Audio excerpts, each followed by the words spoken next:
ସବୁବେଳେ ମନୁଷ୍ୟ ତା ଜୀବନରେ ହାରି ଯାଇ ନଥାଏ ଆଜ୍ଞା।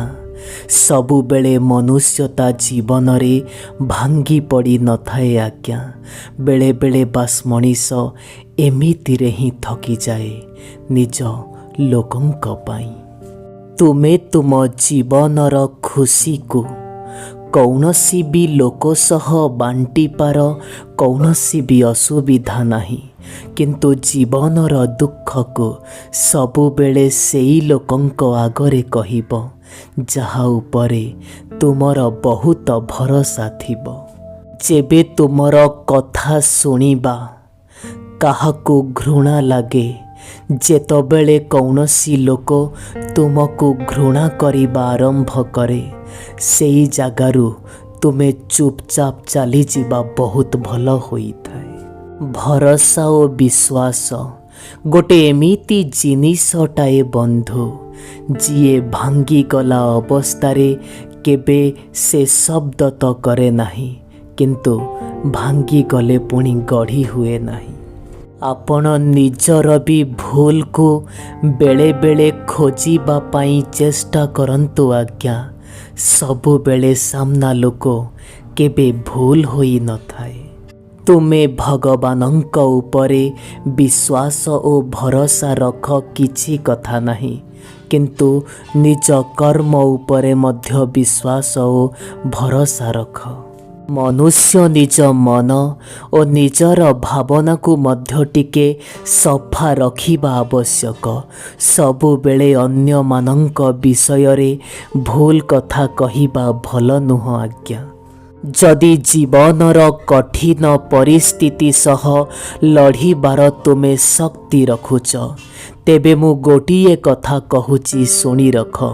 ଏ ଦୁନିଆ ଲୋକେ ତୁମର କିଛି ବି ବିଗାଡ଼ି ପାରିବେନି।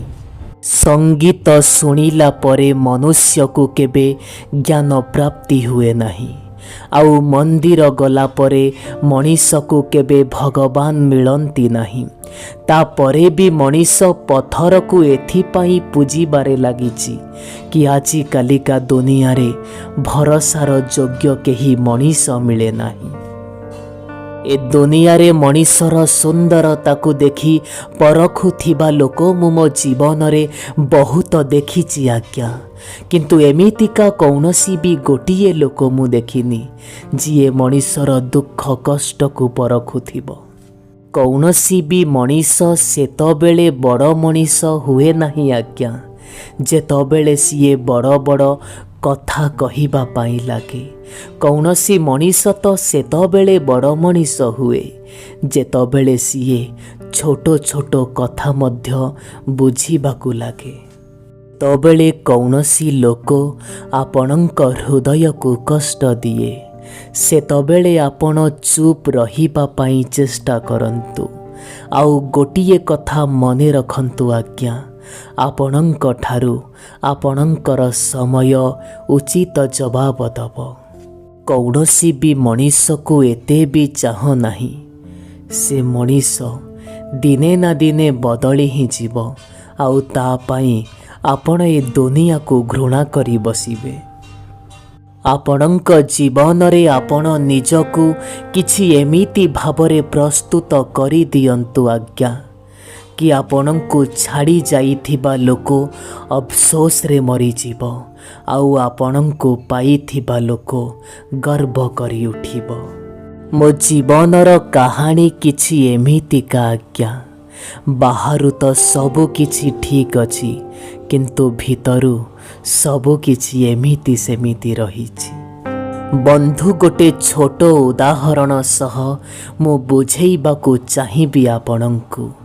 ଗୋଟିଏ ଗଛରେ ବହୁତ ପତ୍ର ଥାଏ, ତାପରେ ବି ସେ ଗଛ ଫୁଲ କିମ୍ବା ଫଳ ଦ୍ୱାରା ଜଣାପଡ଼ିଥାଏ।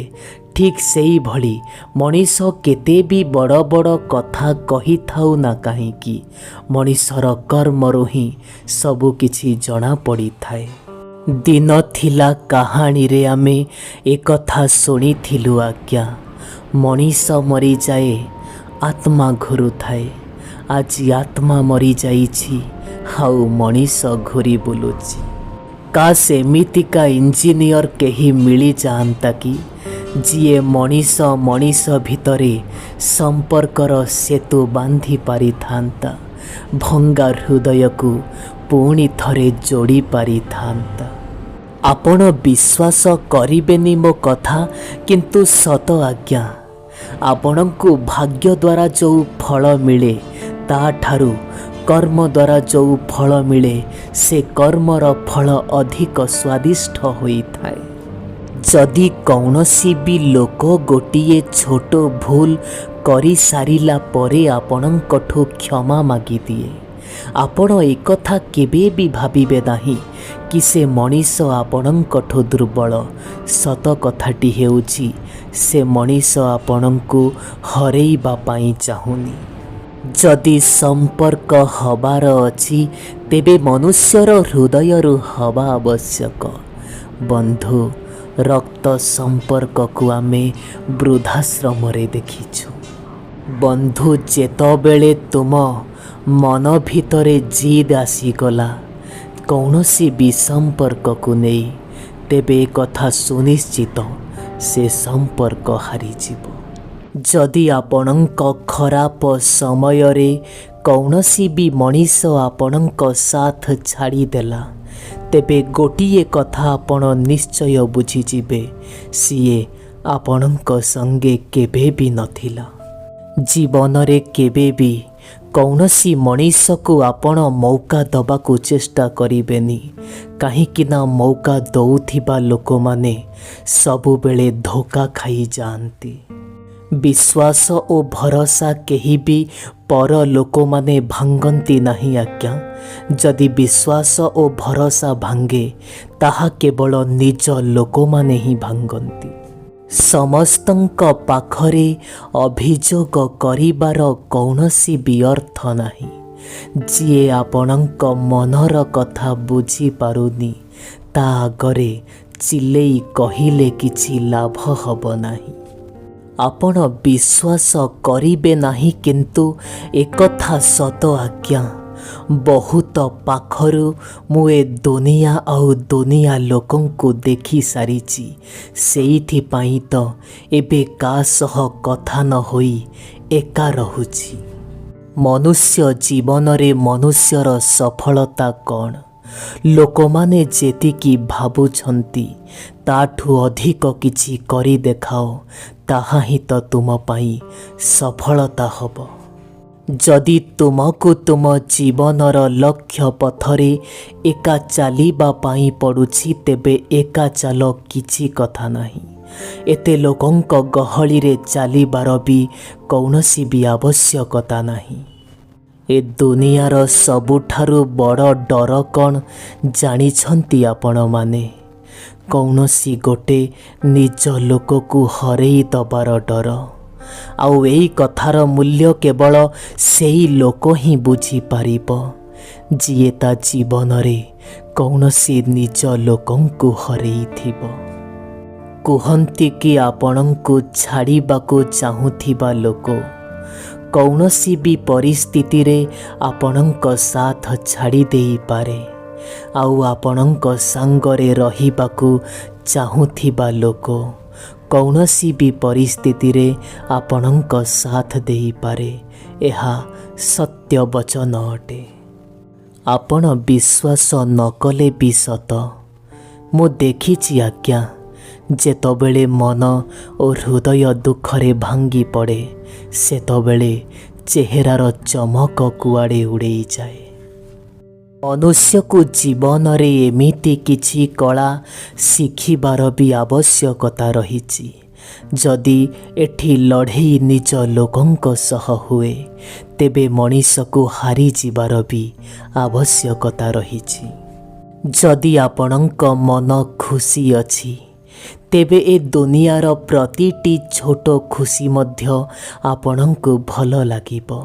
ଆଉ ଯଦି ଆପଣଙ୍କର ମନ ଦୁଃଖ ଅଛି, ଏ ଦୁନିଆର ଖୁସି ଆଣି ଆପଣଙ୍କ ପାଦ ତଳେ ରଖିଦେଲେ ମଧ୍ୟ ତାହା କୌଣସି କାମକୁ ନୁହଁ। ଏଠି ସଫଳ ମଣିଷ କିଏ?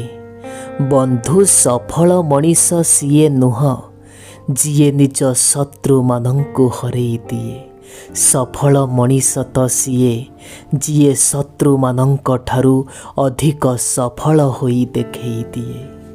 ମଣିଷମାନଙ୍କର ହୃଦୟରେ ଲୁଚା ଯାଇଥିବା ସେଇ ଛନ୍ଦ କପଟ ବଡ଼ ଭୟଙ୍କର ହୋଇଥାଏ ଆଜ୍ଞା। ଏଇଭଳି ଲୋକମାନଙ୍କ ଠାରୁ ନିଜକୁ ଟିକେ ଦୂରେଇ ରଖିବେ ଆପଣ।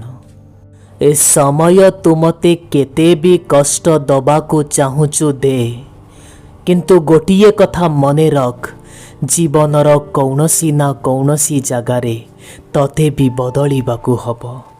ପରିସ୍ଥିତି ମୋତେ କେତେ ବି କଷ୍ଟ ଦେଉନା କାହିଁକି, ଏ ସମୟ ମୋତେ କେତେ ବି କଷ୍ଟ ଦେଉନା କାହିଁକି, ହାରିଯିବା ମୋ ଜାତକରେ ନାହିଁ। ଏ ଜୀବନ ଆମକୁ ଏ ଗୋଟିଏ କଥା ବହୁତ ଭଲ ଭାବରେ ଶିଖେଇ ଦେଉଛି ଭାଇ।